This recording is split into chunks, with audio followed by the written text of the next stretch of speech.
الثوراسيك كيج. اللي يهمني في الثوراسيك كيج نمرة واحد إن الريبس لها هيد ولها رجل ولها كيوبيكل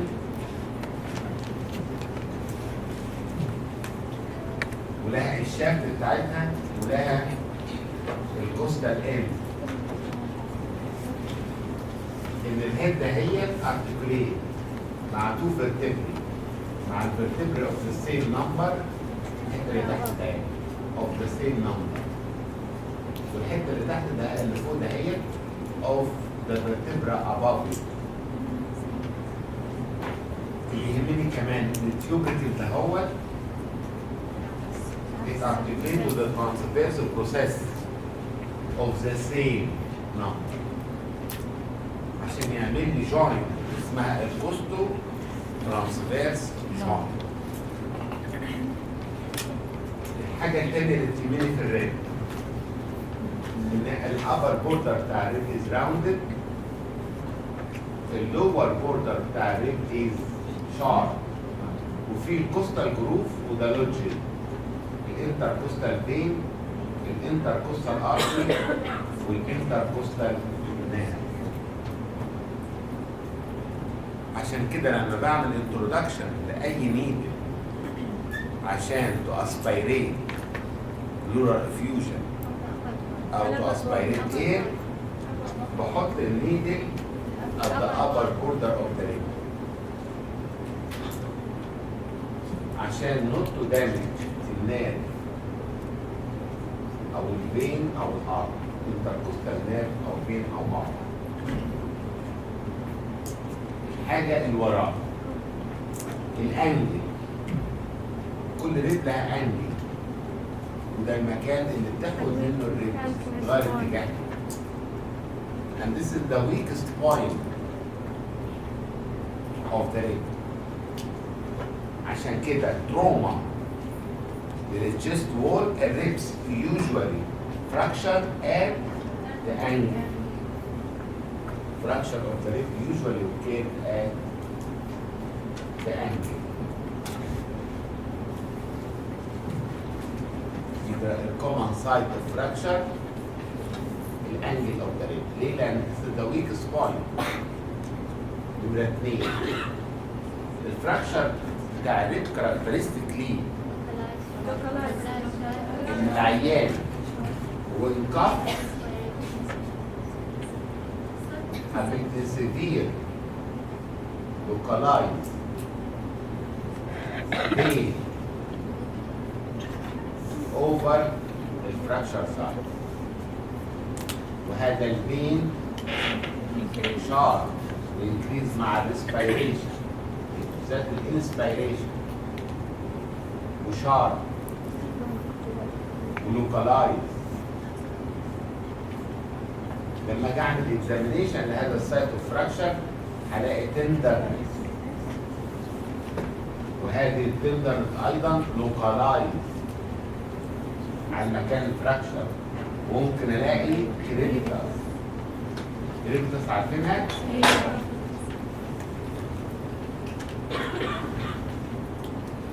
لكن الكاركترستيك الفراكشر ريب عيان يكح الاقي لوكالايزد بين. لو ما كحش او البين ساكت وهادي، لو عيط حتى ولا ضحك ولا اي حاجه ولا خد نفس كبير ولا عطس زي الناس بتعطس كل يوم هتبص تلاقي فيري سيفير بين لوكالايز شارب. ده كاركترستيك الفراكشر ريب. لما اجي اتك على الريب الاقي لوكالايز تندر مكانها، وممكن الاقي كريبتاس. كريبتاس يعني عشان الفراكشر. الفراكشر ريب از نوت سيريس، هيلحق حتى لو عملت له سترابنج هيلحق.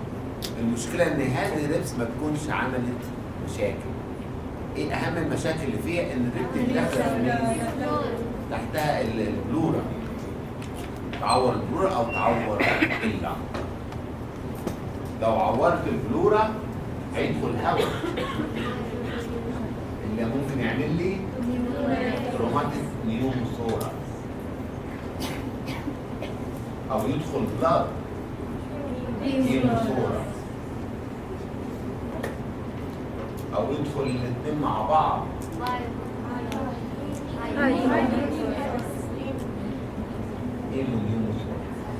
او انجري لللنج. ده الدينجر بتاع الفراكشر ريت. والريبس اللي هي الكومن فراكشرز اللي هي من 5 ل 10 من 5 لايه؟ ل 10. عشان ايه؟ اللي تحت فلوتنج. صح. ده ما شاء الله من 5 ل 10 ولا 12؟ 10 10 زي بعض. ممكن نخليها 9؟ لا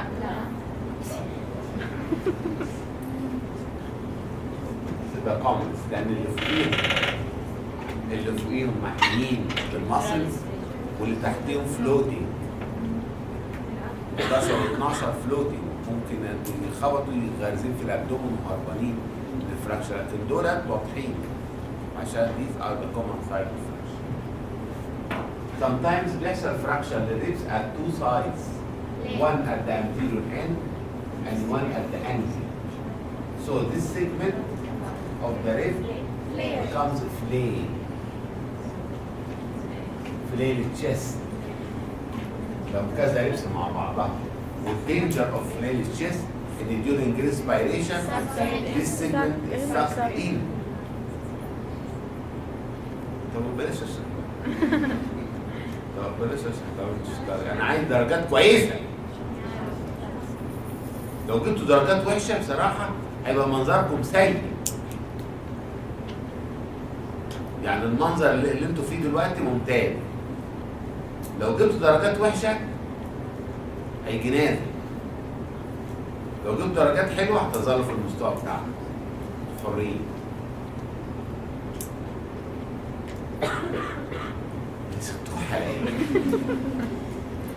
لسه على الصبح لسه فين؟ عندك فراكشر ريب؟ فصحت ايه؟ and will affect respiration طبعا. respiration will be severely affected، لان المفروض لما اعمل respiration الريبس تكسبان عشان تزود الانكريز نيجاتيفيتي اوف intrathoracic pressure فالهواء يدخل كويس. انما لما يحصل سكت ان it will affect the respiratory movement severely. ولو كان several reps ممكن تعمل لي respiratory affection وسيانوز. السيانوز يعني ايه؟ بلوج discoloration نتيجة الاكسجينيشن في اللنج ضعيف. عارفين سيانوزس؟ sometimes الاسترنم نفسه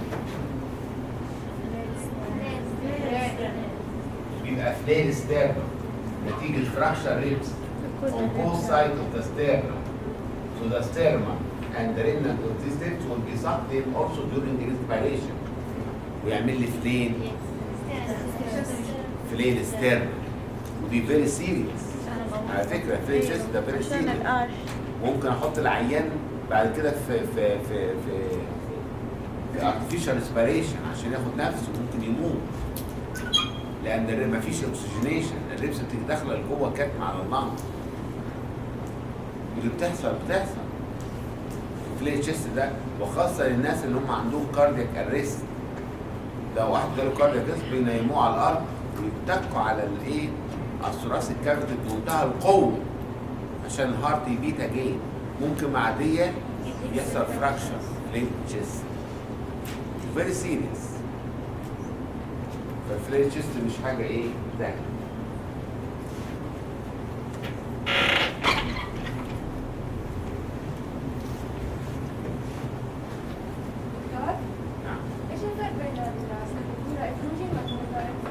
والايه؟ الدورة فيوجن ايه؟ نيوموثوركس. نيومو يعني هواء. الدورة فيوجن معناها فلويد. الهيدروثوركس هو البلورال فيوجن. البلورال فيوجن اي فيوجن في البلورا، سواء كان بلاد، سواء كان فلويد، سواء كان ليمف، سواء كان اي فلويد بيسموه بلورال افيوجن. دي كلمه عامه، تحتها يتحط تحت اي هيموثوركس، كايلوثوركس، بايوثوركس لو في صديد، كل ده كله بلورال افيوجن. نيومو هواء، نيوموثوركس يعني هواء اللي دخل في البلورال كافيتي. لو حطيت نيومو مع اي حاجه ثانيه يبقى الاثنين مع بعض، يبقى الاثنين مع بعض. وكاركترستيك للبلورال افيوجن زي ما قلت لكم ان هو ايه؟ هلاقي في التشيست الهواء ده التشيست اكس راي اهي، وادي الايه؟ الديافرام اهوت، ودي الكوستوفرينيك ايه؟ كوستو ديافراماتيك انجل والكوستو ديافراماتيك ريسيس. اول واحد بيتملى الكوستو ديافراماتيك ريسيس، وذلك لو لقيت الكوستو ديافراماتيك ريسيس از نوت ويل فيجوالايزد تعرف في بلورال افيوجن. لما بيكبر بينتشر في اللنج، وابص الاقيه بياخد يبقى تيلي ناحيه الاكسلة. ده كاركترستيك للبلورال افيوجن. الاقي اللنج ده كده اهو، والبلورال افيوجن بتاعها كده اهو، وتاني لازم يطلع كده. انما الهواء بلاقيه اسود. طيب مش عايز ادخل فيها كتير عشان ايه؟ طيب. بالنسبه للاسترنم، اللي يهمني في الاسترنم الان ان الاسترنم عباره عن 3 اجزاء: المانوبريم سترناي، والبوديو سترنم، والزيفويد بروسيس. وهنا الاسترنال انجل. الاسترنال انجل دي فيري امبورتنت. the angle ما بين المانوبريم سترنال والبوديو سترنم. It is felt transversely. It lies at the lower border of thoracic 4 او الديسك ما بين 4 و 5. الاثنين the same. The arch of the aorta starts at this level and it ends at this level. التراكية will end at this level by giving it 2 main bronchi. ثانيا ده اللي يهمني في الاسترنال انجل is very important لانها محسوسة وعندها بحس السكند ايه؟ ريبس، واقدر اعمل كاونتنج للريبس. فاهمين طبعا الكلام ده كله، انا جاست بايه بفكرك.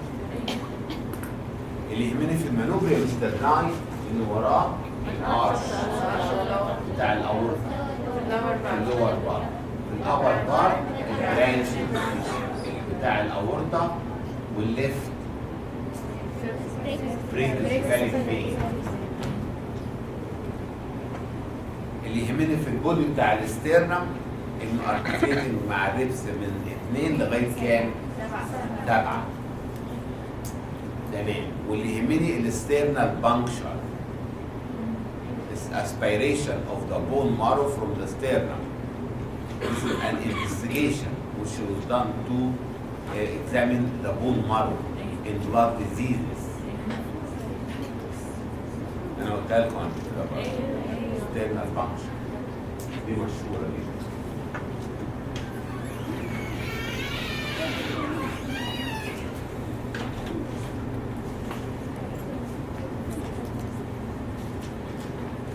الاكزيفويد بروسيس مفيش حاجه مهمه عنده غير ان الزيت الستيرنال جانكشن دهيت عند الليفل بتاع الثراث الكام؟ 9. والستيرنال انجل عند اللور بوردر اوف 4. تمام. انا عندي لو خدت لاترال فيو ادي المانوبريم سترنال ده البودي بتاع الاسترنم، ده الاكزيت ستيرنم، وادي الفرتبرال كولن. الابر بوردر بتاع المانوبريم عند الليفل اوف ايه او الثراسيك، يعني هنا 1 و2 اهي. دي عند الثراسيك 4 و3 وادي 4. وهنا عندي ايه؟ 9. الميدياستاينم هو السبيس ما بين التو بلورا والتو لانجز. هذا الميدياستاينم بيقسم لسوبيريور ميدياستاينم وانفيريور ميدياستاينم اللي بيفصلهم الماجنري لاين ما بين الاستيرنال انجل واللور بوردر اوف ثراسيك 4. ده السوبيريور ميدياستاينم. وتحتيها الانفيريور ميدياستاينم بيتقسم بالبريكارديوم والكونتيننج الهارت والجريت فيسلز البلمونري والاسندنج اورتا، كلهم ايه متحوطين، والفرينك ناب on both sides. كل دول كلهم في وجزء من السوبيريور فينا كيفا. السوبيريور فينا كيفا جزئين، جزء منه في السوبيريور ميدياستاينم وجزء منه في الميدل ميدياستاينم. اي حاجه متعلقه بالهارت في الميدل ميدياستاينم، الهارت، الاسندنج اورتا، البلمونري ترانك، نص السوبيريور فينا كيفا، الترنيوشن بتاع الانفيريور فينا كيفا، البريكارديوم، الفرينك نيرف اللي نايم على البريكارديوم، على الرايت سبشنت. مش احنا قلنا ان الفرينك نيرف نايم على البريكارديوم من ناحيه ولا نايم على البريكارديوم من الناحيه الثانيه، فالفرينك نيرف ايضا موجود في الميدل ميدياستاينم. يبقى عندي هنا الانتيرو ميدياستاينم الاول، وعند الميدل ميدياستاينم والبوستيرو ميدياستاينم. الانتيرو ميدياستاينم ده في بريكارديو ستيرنال ليجمنت ما بين البريكارديوم وبين الستيرنم، وفي السايمس جلاند. السايمس جلاند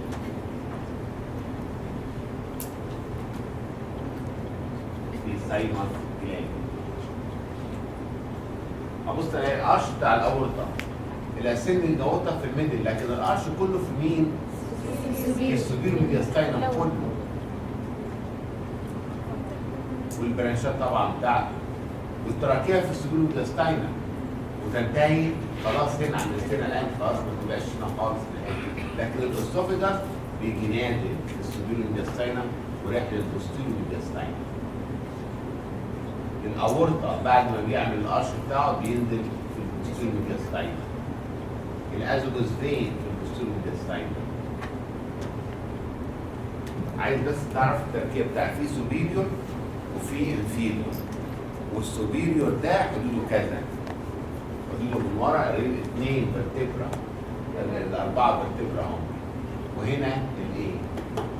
المانوبريم، وهنا الايه؟ الاندد بتاع الثوركس عن طريق الفيرست ريب والابر بوردر اوف ذا مانوبريم والثوراسيك واحد، وان الانتيريور ده فيه السايمس والبريكاردو فيه الفيجن، الميدل فيه الهارت فيه ما تعلق، البوستير في الاسوفيجاس فيه السندنج اورتا فيه الازوجوس فين، القشط على اورتا في السوبيريور ميدياستاينم هو التراكيه، وبدايه الاسوفيجاس كمان، الجريت فيسلز كلها موجوده في السوبيريور ميدياستاينم. السوبيريور فينا كيفا نصه في السوبيريور ميدياستاينم ونصه في الانفيريور ميدياستاينم، والازوجوس فين بيلتحم فيه عند البيجيننج بتاعه، يعني السوبيريور فينا كيفا اهوت وادي البريكارديوم اهو. طالما دخل بريكارديوم ده في الميدل ميدياستاينم، بره البريكارديوم في السوبيريور ميدياستاينم. الازوجوس فين بيجي على الباك بتاعه جاست بيفور ان هو يدخل الميدل ميدياستاينم، يعني بيلتحم معاه في السوبيريور ميدياستاينم. الازوجوس فين، الازوجوس فين. انتوا فاهمين حاجه؟ متخيلين المنظر ده؟ عشان بس ايه؟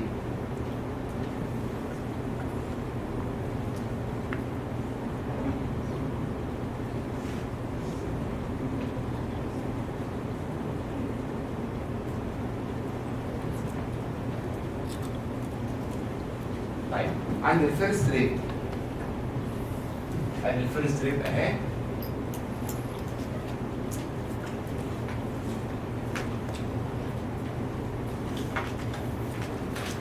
زي ما انتوا عارفين الفيرست ريب عايزين البوردر بتاعها فيه السكالين ايه؟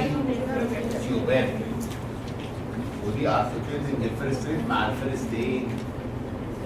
ثوراسيك، وفوقيها سيرفايكال كام؟ 7.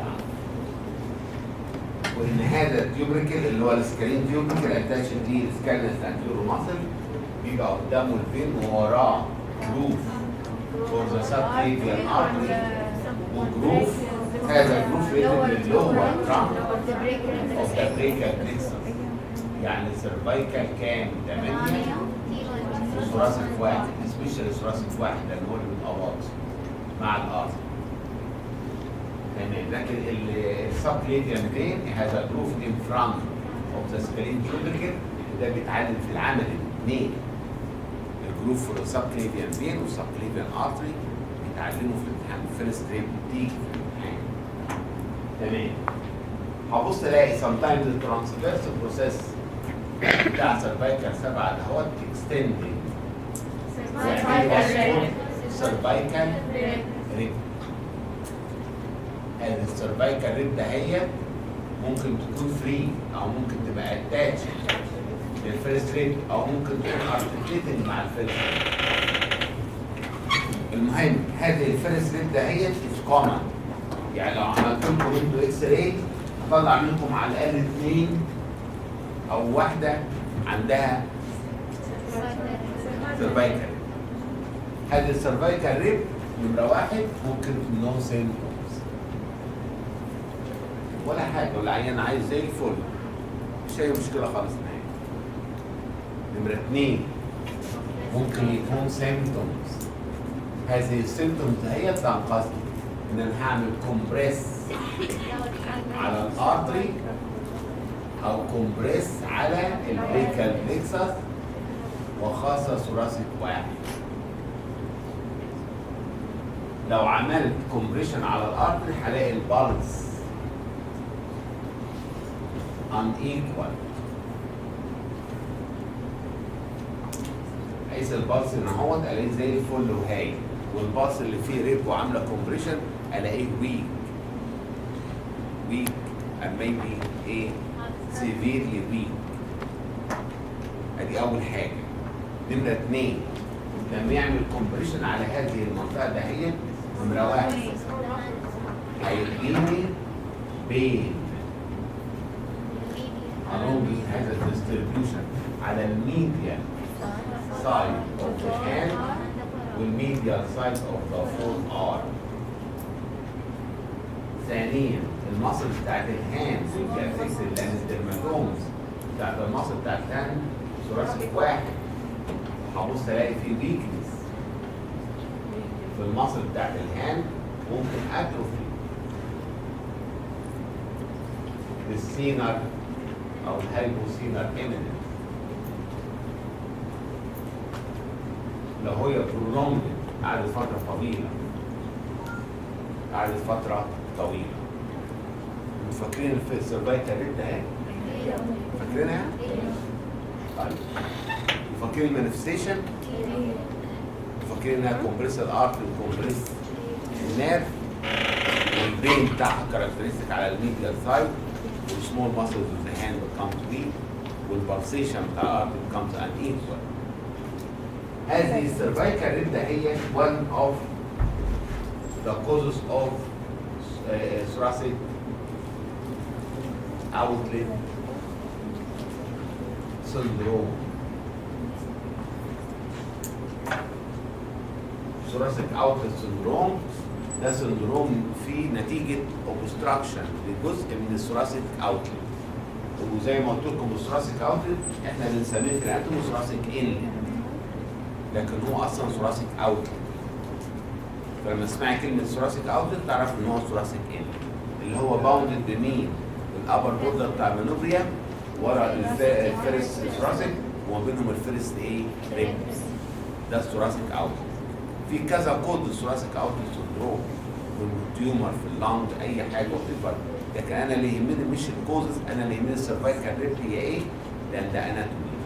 نمره 2 لما بتعمل كومبريشن بتعمل ايه بالظبط؟ وطبعا ايه اللي ممكن الاقي فيه سويننج في النهايه نتيجه السيرفايكال ريب موجوده وممكن ما الاقيهوش. انتوا فاهمين حاجه؟ ده ثوراسيك اوتلت سندروم والسيرفايكال ريب مش الدليل.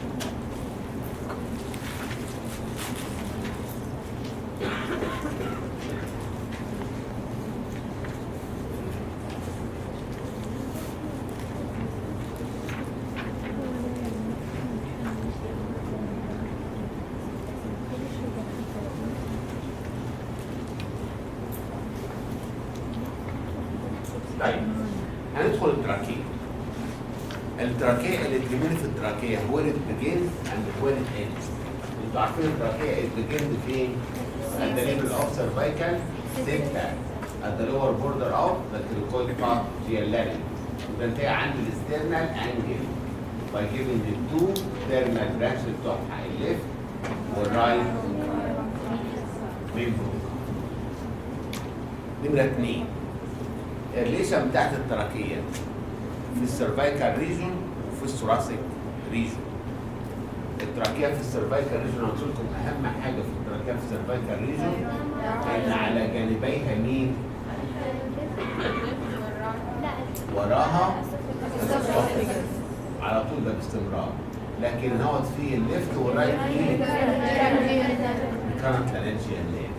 وابص الاقي في جلاند هنا هو في النك الاسم بتاعها وادي الثايرويد جلاند. فالاسم بتاع هذه الثايرويد جلاند ريليتد للتراكيه، وقدام التراكيه لبس نمره 2 نمره 3 نمره 4 نمره 2 و3 ونمره 4 تمام. لكن على بوث سايدز بتاع التراكيه هنا اهوت بلاقي الثايرويد لو والثايرويد لو، وهنا اهوت بلاقي مين؟ الكاروتيد شيز، وهنا الكاروتيد شيز، والكاروتيد شيز هنا اهوت في مين؟ في الكون ايه؟ الكومن كاروتيد ارت والانتان جبر فين والفيجاس فين والسمباثيك تشيل وراه. ده المين ريشن بتاعت الايه؟ السيرفايكال ريشن.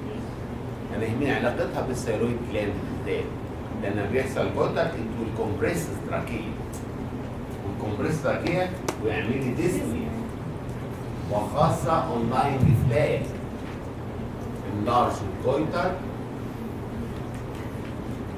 والكومبريس تراكيه especially online deflag ويعمل لي difficult to breathing لأن الثايرويد جلاند محوطة هذه التراكية.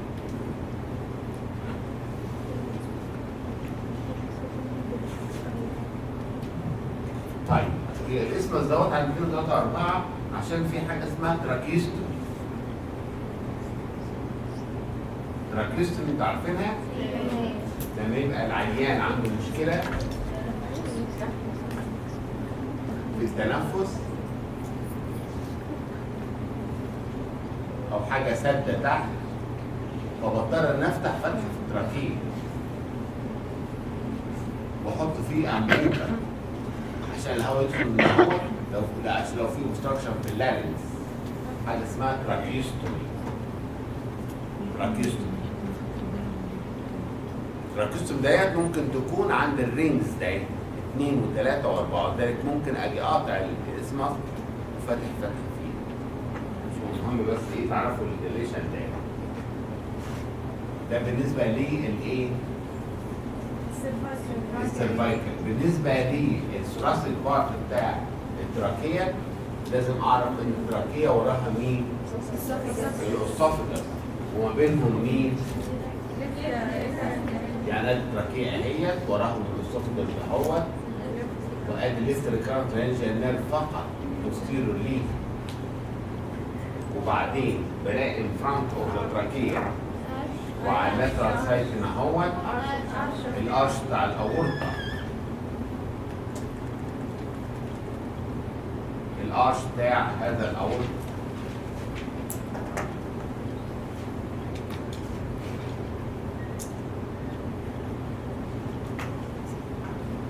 وعليه on the other side على الرايت سايد بلاقي الارش بتاع مين؟ الاسفل. الارش هنا وارش هنا، وعلى الارش بتاع الاورطه ده هو نازل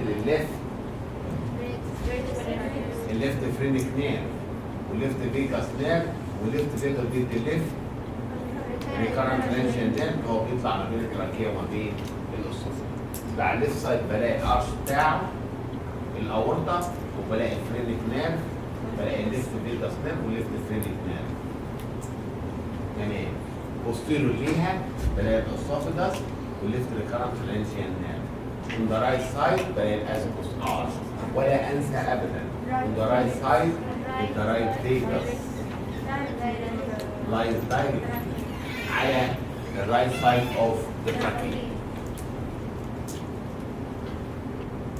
ده بالنسبه للليفت ريليشن والرايت ريليشن والبوستيريور ريليشن. بالنسبه للانتيريور ريليشن بتاع التراكيه زي ما انتم عارفين، الاقي اهم حاجه قدامها ادي التراكيه نازله كده اهو، وادي الارش بتاع الاورطه جزء منه بدايته ان فرونت اوف ذا تراكيه والباقي كله على الليفت سايد كده اهو، وطالع منه الارتريز الفريكوس فاليك ارت ان فرونت اوف ذا تراكيه. الليفت كاروتيد ارت كومن كاروتيد ارت ان فرونت اوف ذا تراكيه. الليفت سبكليفا ملوش دعوه بالتراكيه.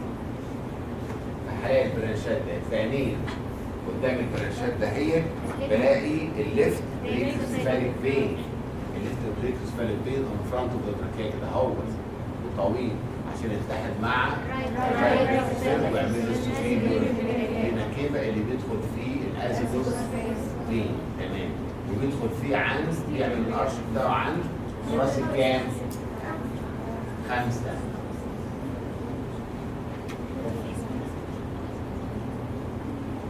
الارش بتاع الازجوس ارش دي الازجوس ارش بيطلع من هنا ويمشي في الصوره لغايه ثلاثي ال5 بيجي عامل ارش لقدام فوق الهايلم بتاعت الرايت لانج وعامل امبريشن على الهايلم. والامبريشن اللي بيجي في الامتحان العملي. فالفرونت اوف ذا تراكيه كده بالظبط ليفت بريكس فاليك بين واثنين برانشات بتوع مين؟ طبعا السايمس جلاند على الكل من قدام كلها اهو. السايمس جلاند نايم على كله او سواء كان في السيول ميدياستاينم او الانتيرو ميدياستاينم. انتوا عارفين السايمس جلاند دي بتبقى موجوده وريدومنتري شفتوها على الجثه كنت زي الدهنه كده صفرا لانها اتروفي. ده بالنسبه للريليشن بتاعت الايه؟ التراكيه.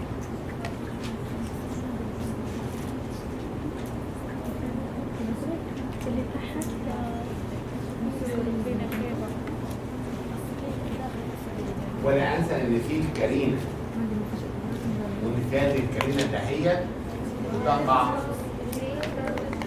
التراكيو برونكيال ليمف نود.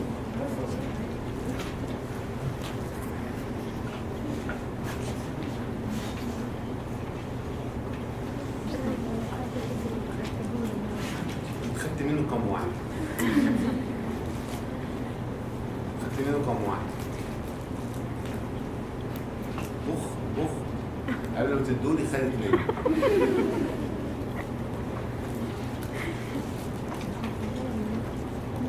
تراكيو برونكيال ليمف نود. لما احب اخد عينه من ليمف نود في الميدياستنم بختار التراكيو برونكيال ليمف نود الدكارينه وبعمل حاجه اسمها ميدياستاينوسكوبي. بدخل من فوق وادخل في ورا في الانتيرو ميدياستاينم والانتيرو ميدياستاينم لغايه ما اوصل لغايه الاند بتاع التراكيه واخد عينه من تراكيو برونكيال ليمف نود لان التراكيو برونكيال ليمف نود دي بتدرين اللنج كلها والبرونكاي كلها بتاعت اللنج والتراكيه كمان بره التراكيه الليمف نود. كل ده كله بيصب في الايه؟ التراكيو برونكيال ليمف نود. فعشان كده لو خدت عينه منها it will indicate something اي حاجه في الميدياستاين. تراكيو برونكيال ليمف نود دي بتدرين التراكيه، درين البرونكاي، درين اللنج فاينلي.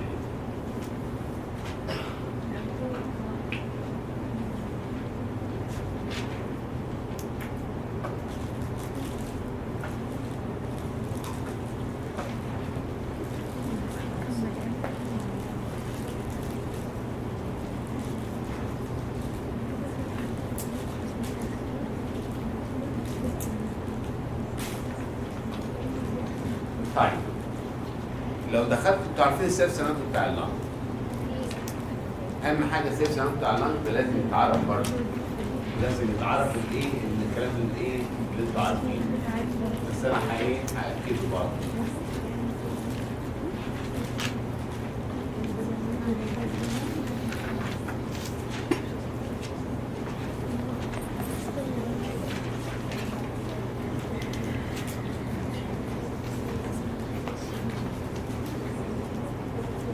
انتوا عارفين ايه بتاعت اللنج above the medial cells of the clavicle تبقى ايه 1 inch above the medial cells of the clavicle، تيجي نازله من الستينوكلوكولار جوينت الانتير بوردر للميدل لاين، والميدل لاين لغايه كوستال كارتلج 6 بعدين لغاية 8 وبعدين من 6 ل 8 8 بعدين ل 10 بعدين 12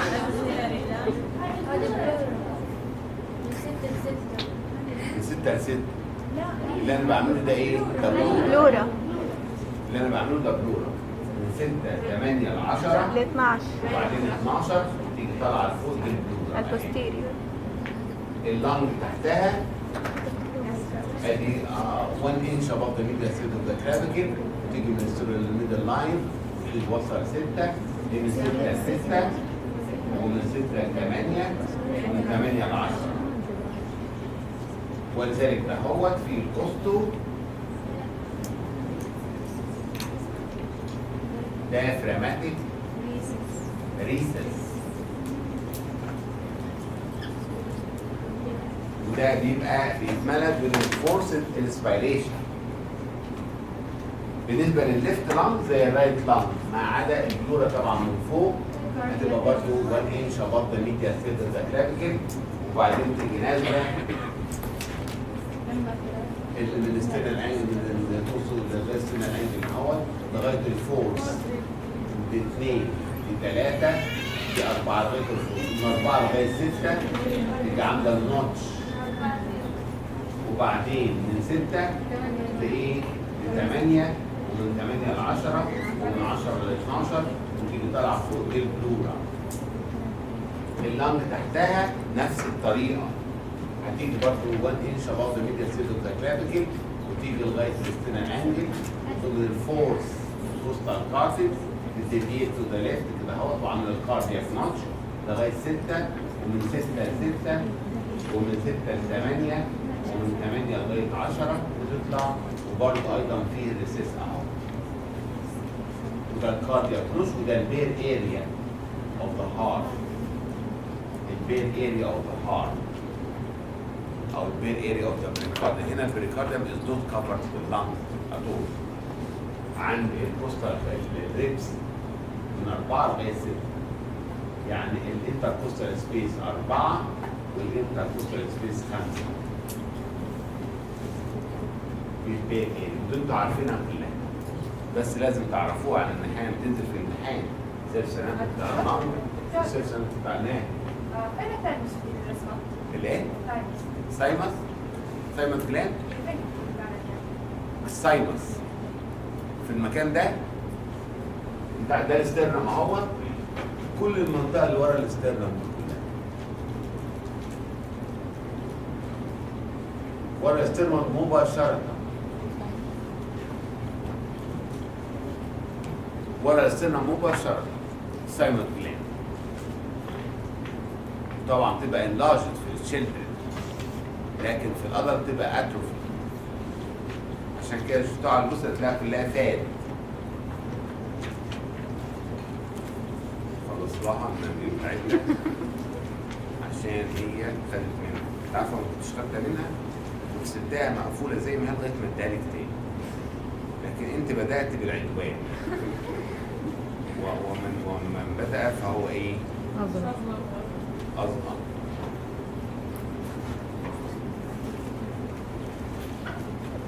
طيب هبص الاقي في جزء من اللنج والبلورا لايز ان ذا نيك at the root of the neck، ولذلك اي ستاب وند في النك كان اندينجر لنج والبلورا، يفتح البلورا ويعمل اكيوت نيوموثوركس ويموت او يعمل دامج لللنج ستاب وند. ليه؟ لانه الايبكس بتاع اللنج والسيرفايكال بارت بتاع البلورا في موجود في روت اوف ذا نيك، لان البلورا انتوا عارفين بتتقسم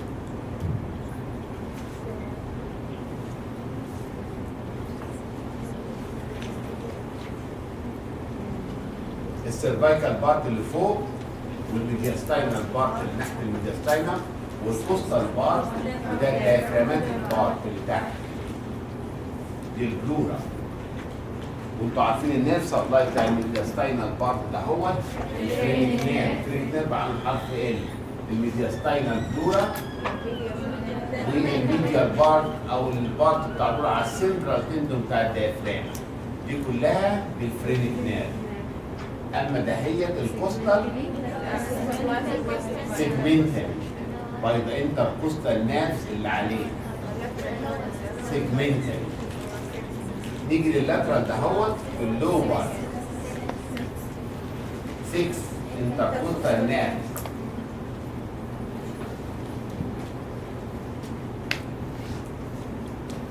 اللور 5 انتركوستال زائد السب كوستال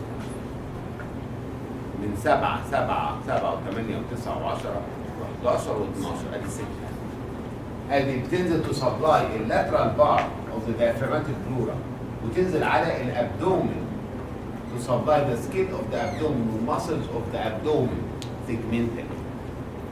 عشان كده لو في البلورزي لو بلوريتك بين الميدياستاينال هيروح للثيم اوف ذا شولدر. لو بلوريتك بين من الميديال سايد هيروح للثيم اوف ذا شولدر along the phrenic nerve.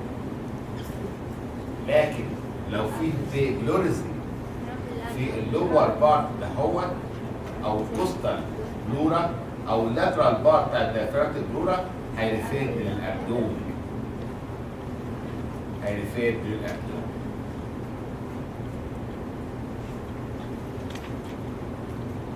تمام كده اهوت. تمام.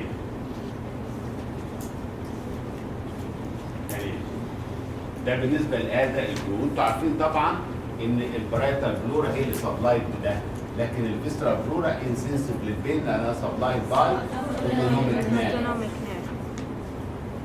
لكن لما يحصل ستريتش لللنج كان بيأفكتد اللي هي الايه الفيسترال بلورا. عشان كده لما اي حاجه تمسك في البرايتال بلورا تديني بلوريتك بين. وكاركترستيك البلوريتك بين انتوا عارفين نمرة 1 وطلاقة، نمرة 2 شعر، نمرة 3 انكريز مع الانسبيريشن، نمرة 4 ممكن يكون معاه رب. بلورال رب. بلورال رب اللي انا قلت لكم زي ايه؟ في بلورال رب وفي بريكارديال رب. البلورال رب كاركترستيك دهوت بيزيد مع الانسبيريشن. ولا الرب عالي مع الانسبيريشن. لو العيان كتم نفسه مفيش لا بين ولا ربط ولا حاجه خالص. لو العيان كتم نفسه ستوب هيز بريثنج لانه مش هيجي بين ولا هيجي بلورز ولا هيجي اي حاجه خالص. لكن مع الانسبيريشن هلاقي البين داد والبلور ممكن احس بلور الربط داد وكله زاد. تمام كده. ده بالنسبه للبلور للبلور او البلوريتك بين. طبعا انتوا عارفين بلورال افيوجن. في بلورال افيوجن وفي هيدروثوركس وفي هيدرونيوموثوركس وفي نيوموثوركس وفي كايلوثوركس وفي بايوثوركس وفي هيموثوركس وفي سنه ثانيه ثوركس. وده ترى سنه ثانيه كلهم في البلورال. البلورال كان معانا انت ما تخافيش. مش هتروح البلورال. انت خايف البريكارد.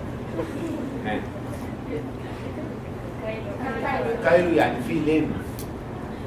كايلو ثوركس يعني في ليمف نتيجه اوبستراكشن للليمفاتيك سيستم. كايلو مش كايرو. كايلو ثوركس معناها ان اللي موجود هنا ليمف. هيدرو معناها ميه. بايو يعني صورة يعني بص. بايو صورة. الله بركاته. ممكن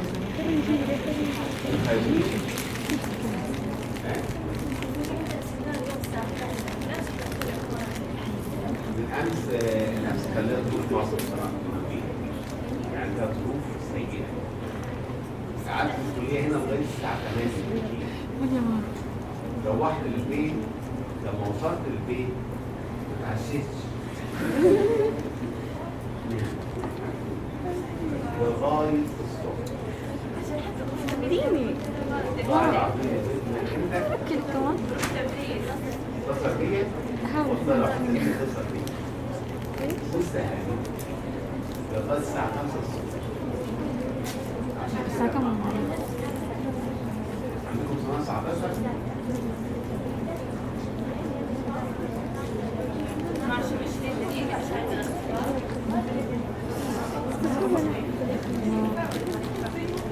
عايزين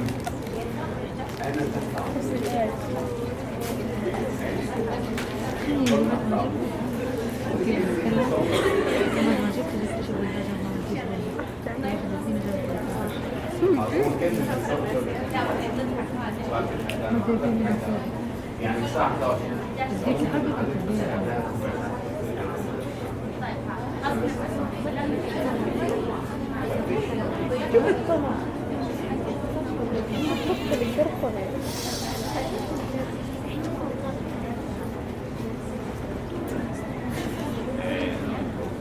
تمام.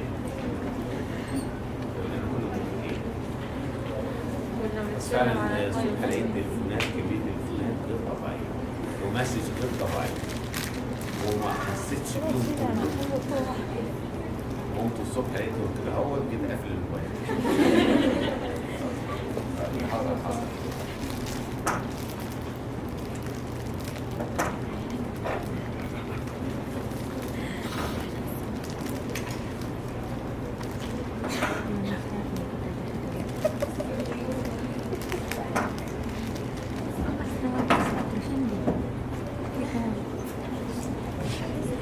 طيب المهم لازم اعرف برضه الفلوريس ده هو والفرق ما بين وانه كاركترستيك ليه لازم مع النفس.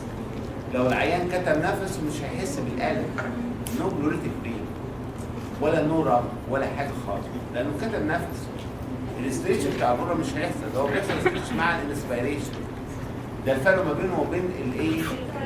البريكارديوم شغال على طول مش دعوه بالنفس. انا مالي انا تاخد نفسك تكتم نفسك انا شغال. فالاستريتش بتاع البريكارديوم شغال سواء انسبيريشن سواء اكسبيريشن. قفل نفسه برضه البريكارديال بين شغال زي ما هو والبريكارديال راب شغال زي ما هو. وده الفرق. لو اقول للعيان اكتم نفسك واسمع الراب او اسمع الفريكشن راب اللي موجود اعرف ان ده بريكارديال خطا ريترو ستيرن. انما لو العين كتم نفسه خلاص انتهى مش هيحس بحاجه. طيب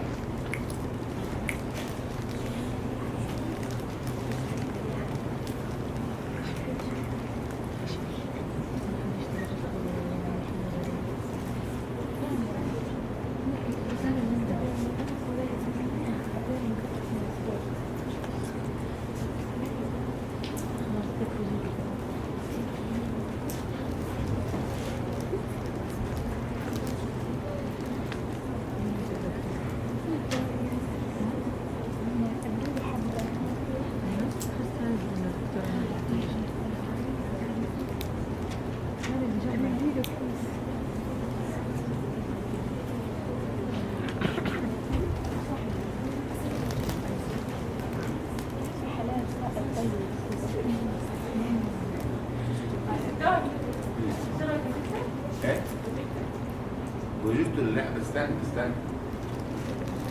عشان هم بيسجلوا. النمرة واحد اللي يهمني في اللنج، اللي اولا يهمني في البرونكاي الاول، اللي يهمني في البرونكاس ان الرايت برونكاس وايدر عن الليفت برونكاس ومور اللاين مع التراكيه عشان اي كده فورين بودي داخل في التراكيه يوجوالي تروح للرايت. النمرة واحد لازم اعرف. نمرة اثنين لازم اعرف ان الانتيريور البرونكاس دي بتدخل ضد السوبيريور لوبر برونكاس وتكمل انفيريور لوبر برونكاس بتروح للابر لوب بتروح للايه؟ للباقي. اول برونكاس بتطلع من الانتيريور سيرفيس رايحه لمين؟ ميدل لوب اوف ذا رايت لانج. عشان كده لو العيان نايم في برون بوزيشن برون يعني نايم على بطن. على بطن. الفورين بودي يوجوالي يروح للميدل لوب. اول واحده بتطلع من البوستيريور سيرفيس بتروح للايبوكو بوستيريور برونكو بالمونري سيجمنت. عشان كده لو العيان في السوباين بوزيشن نايم على ظهره وحصل فيه الفورين بودي هيدخل في الايبوكو بوستيريور او ايه؟ انتوا عارفين الانفيريور لوب في ابر لوب وميدل لوب ولور لوب. اللور لوب ده في ايبيكال وانتيريور وبوستيريور وميدل ولاترال. تمام. فالايبوكو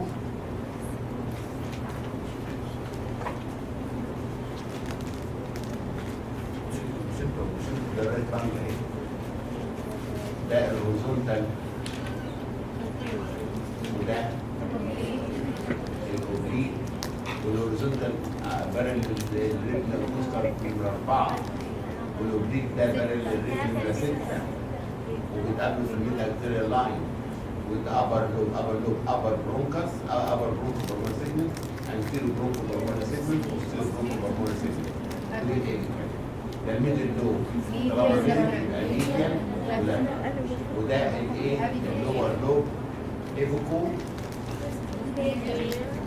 posterior وانتيريور وبوستيريور lateral medial تمسك الايبوكو.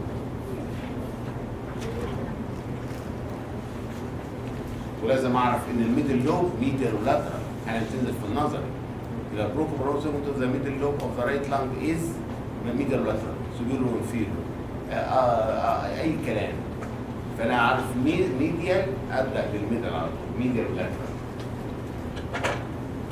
لكن لو العيان في الستاندنج بوزيشن هتروح للايه؟ للور ايه اللي هي البوستيريور برونكو بالمونري سيجمنت.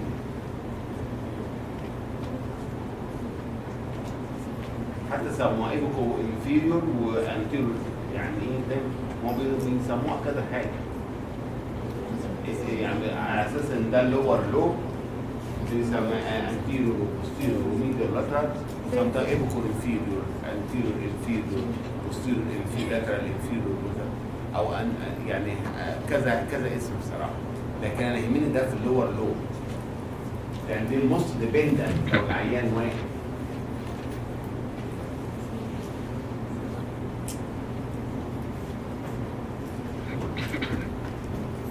او لو سميته الانفيريور لوب يبقى انترو انفيريور بوستر انفيريور لاترال انفيريور وميديال انفيريور وايبوكو انفيريور او اللور لوب اي اسم بقى يسموه بصراحه. posterior basal posterior basal او ممكن انترو بيزل وبوستيريور بيزل لاترال بيزل وميديال بيزل وايبوكو بيزل ممكن صح. فليه كذا اسم؟ فاللي انتوا عندكم تختاروه اختاروه. انا شرحت لكم البيزل ايبوكو بيزل وانترو بيزل والبوستيريور بيزل لاترال بيزل وميديال بيزل. عايزين تخلوها زي هي. لكن لو سمعت انفيريور يبقى هي برضه لان كل الكتب ملخبطه مع بعضها عشان ممكن هنا وهنا. بس هو بينه وبينكم البيزل هي الاصح. ايبوكو بيزل وانترو بيزل وبوستيريور بيزل. تمام. ده اللي ايه في اللنج. اللي يهمني كمان في اللنج الايه؟ البرونكو بالمونري سيجمنت بتاعتنا زي ما قلت لكم. بالنسبه للليفت لانج زي ما انتم عارفين البرونكو بالمونري سيجمنت بتاعتها لازم تتعرف برضه. ده الانتيريور بورتا وده الكاردياك نوش وده اللينجولا وادي الايه؟ وده الاوبليك فيشر. وابص الاقي هنا اهوت الايه؟ ايبوكو بوستيريور وبعدين الانتيريور وبعدين اللينجولا سوبيريور وانفيريور. يبقى عندي سوبيريور انفيريور ده اللينجولا وبعدين عندي هنا انتيريور وبعدين هنا ايبوكو بوستيريور وهنا ده ايبوكو بيزل زي ما انتم عارفين للبعض وبعدين anterior basal زي ما انتوا عايزين، posterior basal زي ما انتوا عايزين، lateral basal زي ما انتوا عايزين، and there is no medial basal. فالليفت لانج فيها 2 برونكو بالمونري سيجمنت ديفيشن، واهم حاجه اللينجولا ده، لان عايز يحط امتحان في البرونكو بالمونري سيجمنت بيمسك اللينجولا البرونكو بالمونري سيجمنت بتاعتها ايه؟ سوبيريور وانفيريور او الميدل لوب او فورين بودي عشان تمسك الايه؟ البرونكو بالمونري سيجمنت. طيب بالنسبه لللانج كمان يهمني الايه؟ البرونكو بالمونري سيجمنت. هذا البرونكو بالمونري سيجمنت زي ما انت عارفه بيراميدال ان شيب، والبيز بتاع البيراميد على السيرفس اوف ذا لانج، والايبكس بتاعها ناحيه الهايلاند، وبعدين ده ما بين البرونكو بالمونري سيجمنت والبرونكو بالمونري سيجمنت بيبقى فيه والنكتف تيشو، وداخل فيه كل بالمونري سيجمنت داخل البرونكاس، وداخل معاها برونكيال ارترز، وهذه البرونكيال ارترز دهيت بتسبلاي البرونكاي والسبلاي الايه؟ انترستيشال تيشو بتاع اللنج، لكن ملهاش دعوه بمين؟ بالالفيولار. وداخل ايه تاني كمان؟ النيرف بتاعها، وداخل ايه تاني؟ الليمفاتيك بتاعتها، وايه تاني؟ الفين. لا البين ما البين الانترسيجمنتال الانترسيجمنتال فين؟ الفين هنا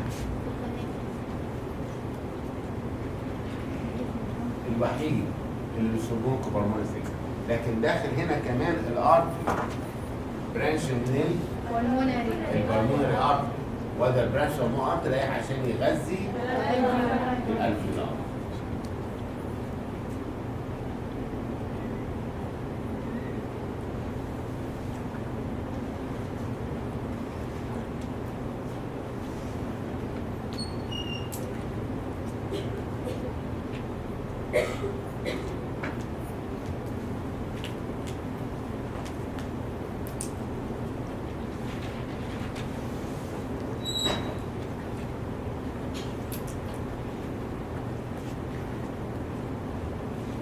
البرونكيال ارتس طالعه منين؟ مهم برضه. طالعه من السندنج ثوراسيك اورتا، سواء كانت الرايت ولا الليفت سايد. تمام كده اهوت. البرونكيال فين، في برونكيال فين رايحه فين؟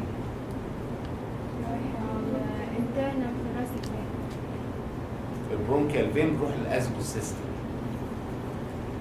ازيكو سيستم اوف فين. ازيكو سيستم اوف فين ده كونتين ارتيريال بلاد على فكره، اللي هو الانتر سيجمنتال فين، اللي هو ليفز البرونكو بالمونري سيجمنت ما بين التو برونكو بالمونري سيجمنت، ده كونتين ارتيريال بلاد. لكن هذا الفين ده هو كوميونيكيت مع البرونكيال فين. البرونكيال فين كونتيننج دي اوكسجينيتد بلاد، لانها بتدرين البرونكاي وتروح للازيكو سيستم اللي يروح للسيستميك سيركوليشن.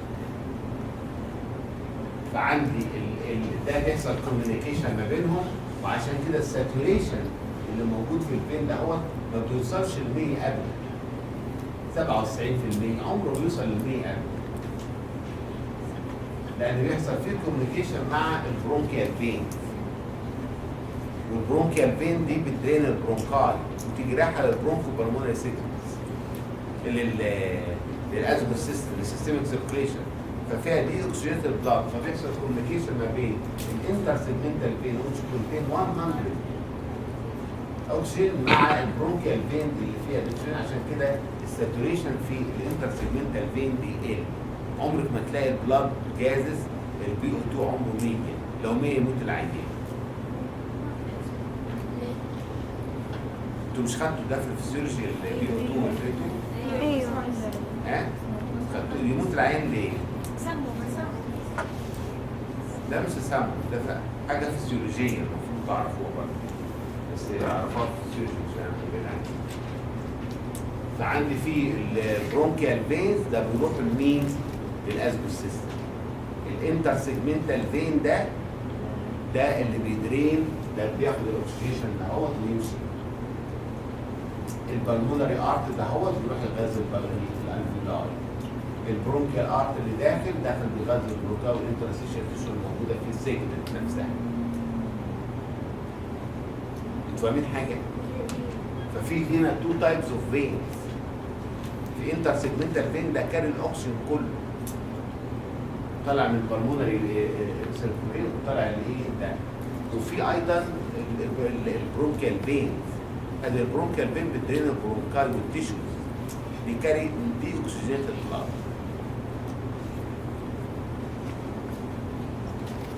لكن لازم تعرفوا البرونكوبرانسيل، تعرفوا شكلها وتعرفوا ايه اللي داخل فيها وده بيسبلاي وده بيسبلاي ايه، وان الفين موجود في الانتر سيجمنتال فين.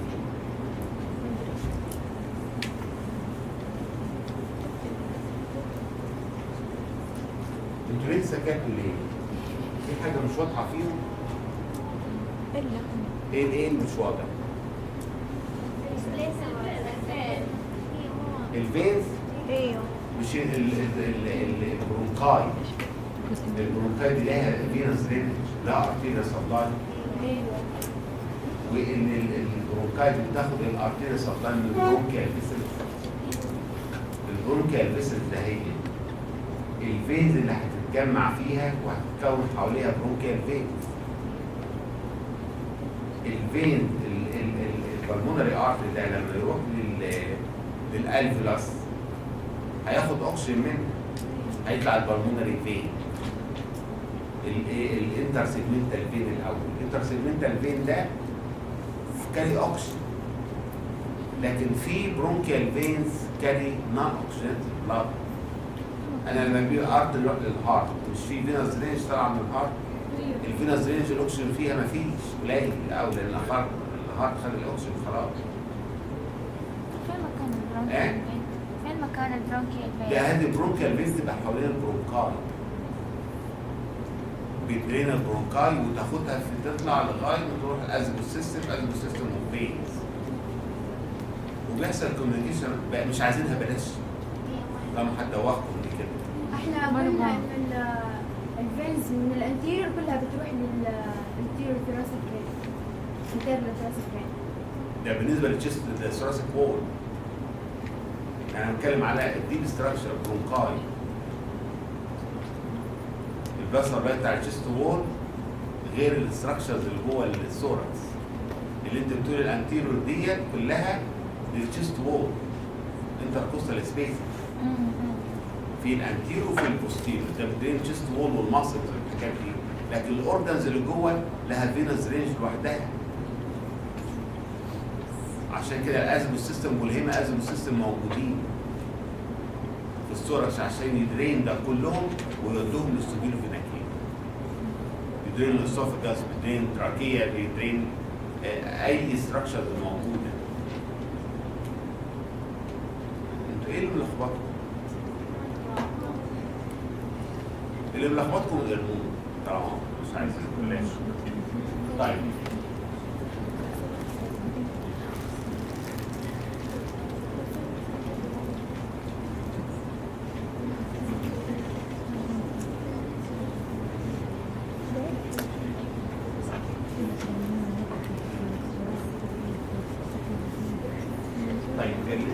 ده بالنسبه لايه؟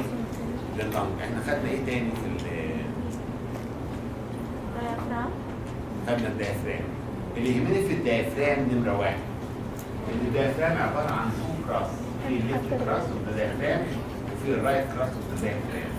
والرايت كراس اوف ذا ديافرام لايز ات هاير ليفل عن الليفت كراس اوف ذا ديافرام عشان تحتها موجود مين؟ الليفر. ادي حاجه. الحاجه الثانيه ان ده سبلايد بالفرينك نيرف، رايت فرينك نيرف، ده سبلايد بالليفت فرينك نيرف. الرايت فرينك نيرف ده هو بيدخل عن طريق الفتحه بتاعت الانفيريور فينا ويدخل عشان تسبلاي الابدومينال سيرفيس بتاع الديافرام والبروتينيال لايننج. لكن الليفت فرينك نيرف بيجيز الديافرام نمره واحده. حصل برنس لهذا الفرينك نيرف اللي هو طالع من ثلاثه وأربعة وخمسة، أبص ألاقي الكراس ده هي تعلي بدأ هاير ليفل عشان الأبدومينال بريشر أعلى من الانتراسوراسيك بريشر. الحاجة الثالثة إن في هذا الديافرام في 3 أوبننج، في الأورتيك أوبننج عند ثوراسيك 12، في الأسوفيجيال أوبننج 10، في الفينا كيبل أوبننج عند ثوراسيك 8. الأورطة ده بيدخل فيه الأورطة وبيدخل فيه الأسوفيس فين الثوراسيك داكت. الأسوفيجاس بيدخل فيه الأسوفيجاس وبيدخل بوست بيجاي الرايت فيجاس والليفت فيجاس. الفيجاس نير ده بيدخل فيه الانفيريور فينا كيفا وبيدخل فيه الرايت فينيك نير وفيه ليمفاتكس. الليمفاتيك دهيت بلاش نقولها دلوقتي لغايه ما نيجي للليفر. بلاش نقولها دلوقتي لغايه ما نيجي للليفر وناخد ايه في الجي اي تي. هقول لكم الليمفاتيك دي قصتها ايه واهميتها ايه. لكن ده المين اورتيك اوبننج دي ورا الديافرام على فكره، دي مش اوبننج في الديافرام، دي وراه خالص. انما الاسوفيجيال اوبننج في الماسلز في الرايت كراس اوف ذا ديافرام. وهتلاقي في كتب كاتبه ليفت كراس اوف ذا ديافرام، كتب محترمه. لكن خلينا على الرايت نمسك على حاجه وخلاص. الفين ده هو موجود في السنترال تندون بتاع الديافرام، وانتوا عارفين ليه في السنترال تندون؟ ليه دي في المصل ودي في السنترال تندون؟ عشان ده يعمل كاسفينتريك اكشن، لكن ده عشان يوسع دول الاكسرسايزز بيحصل فينا سيركات. وعند ثوراسيك 8 وده عندي ثوراسيك 10 وده عندي ثوراسيك 12 والاستراكشر اللي داخله فيه ده اهم حاجه في الاوبن. وانتوا عارفين الديافرام طالع برايت كراس وليفت كراس. الرايت كراس طالعه من ايه؟ من الابر 3 لامبر، والليفت كراس طالعه من ايه؟ من الابر 2 لامبر. شفتوهم انتوا الكراسات دي؟ احيانا الكراس بتنزل في العمل، لكن بالنسبه للنظري هو ده الايه؟ المتعلق بالديافرام اكتر. اللي كمان متعلق بالديافرام الديافراماتيك هيرنيا او الهايتس هيرنيا زي ما احنا خدناه. الهايتس هيرنيا نوعين، يا اما بص الاقي الاسوفجاس المفروض ده كده اهو، يا اما الاقي حاجتين، يا اما الاقي الاسوفجاس من جزء من الاستمك هو في الثوركس ودي اللي بيسموها سلايدنج ايه؟ هيرنيا. او ابص الاقي الاسوفجاس زي ما هو لكن جزء من الاستمك طالع ودخل في الثوركس ودي بيسموها البارا اسوفيجيال هيرنيا. وزي ما انتم عارفين طبيعه الايه؟ السلايدنج هيرنيا. العيان 40 ويوجوالي فيميل وبيجي لها at the beginning of sleep. She cannot sleep، ما بتنامش. ليه؟ لأن during the recumbency أبص ألاقي في هارت بير، الأسيد يجي طالع، وريتروستيرنال بين، تيجي قايمة قاعدة. It prevent the patient from sleep characteristic ليها. وأنا قلت لكم الكلام ده كله أنتوا عارفينه أكيد 100%. ايه تاني؟ وممكن ديسنيا كمان لان جزء من السمك هو في الصوره ثاني على اللنج، وخاصه الديسنيا بتحصل في الباراسوفيجيال ده. ده العيان ما عندوش هارت بيرن ليه؟ لان زي ما قلت لكم السفنكتر مكان زي ما هو، لكن السفنكتر الثاني بره، فعشان كده ده يجي لي هارت بيرن وما ينامش من الهارت بيرن. الهارت بيرن ممكن يوصل لغايه زور، يحس فيه في حاجه مره في زور، لكن ده يوجوالي بيحصل معاه الديسنيا نتيجه ان السفنكتر زي ما كان في الريفلكس بتاع الاسيد. الكلام ده كله انا قلت لكم صح؟ بس جاست ان انا فكرتكم بيه عشان ترجعوا له تاني تذاكروه تاني. ده بالنسبه للهيئه الثانيه بتاعت الايه؟ الديافرام ذاكروها كويس برضه.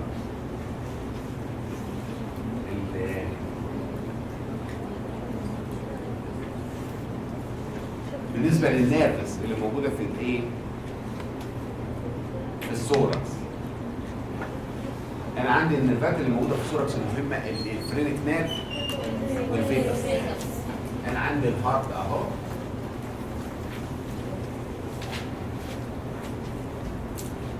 الهارت اهو. انا بتكلم بسرعه على فكره، لكن انتوا ترجعوا للحاجات دي كلها عشان ايه؟ ما ينفعش ان انا اشرحها بسرعه باستفاضه كامله.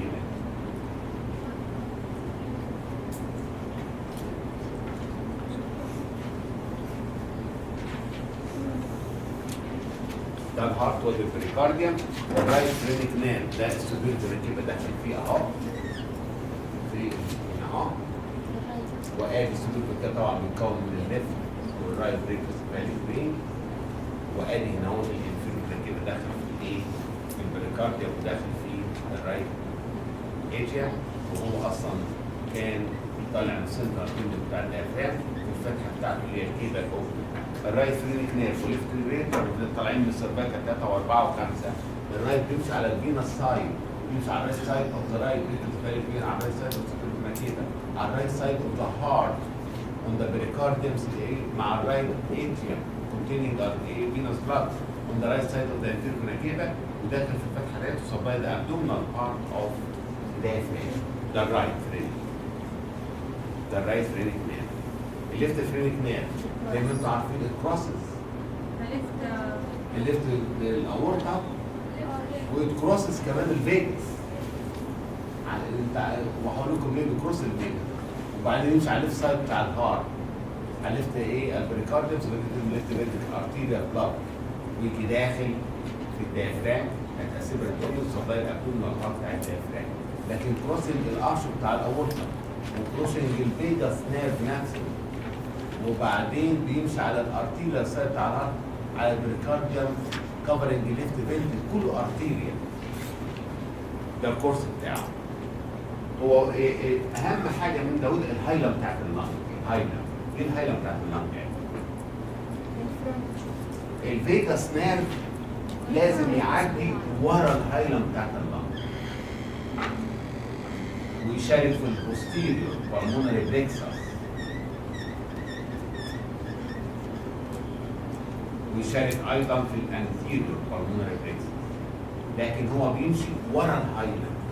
الفرينك نيرف كاركترستيك اللي بيمشي ان فرونت اوف ذا هايله. عشان كده في عند الارش بتاع الاورطه لازم الفرينك نيرف يكروس مين؟ الفيج عشان يمشي ان فرونت اوف ذا هايله. ده فرينك، ده فيجاس.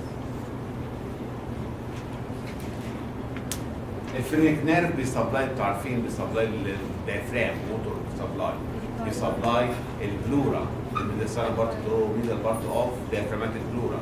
بيسبلاي البريتونيوم lining the diaphragm is supplied by the pericardium الفرينك نيرف. وده تمام. اما بالنسبه للفيجاس نيرف زي ما انتوا عارفين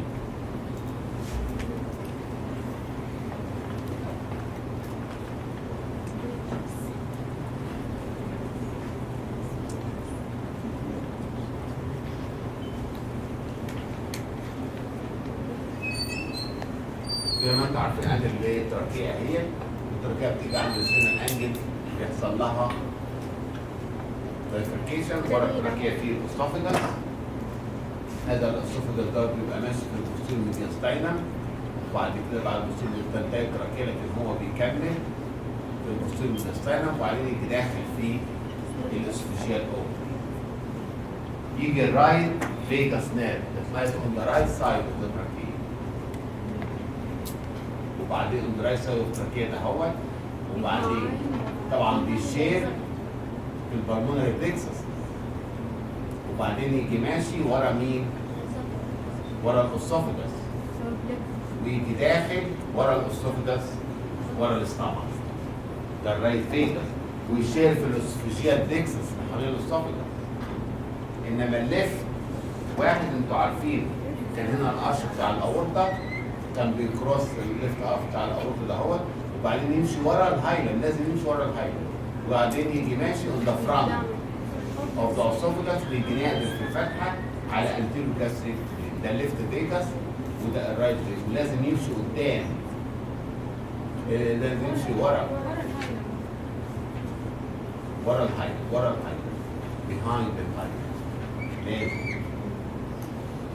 وهنا هو الرايت يمشي behind الاسوفيجاس، لكن الليفت مش انتيريور الاسوفيجاس.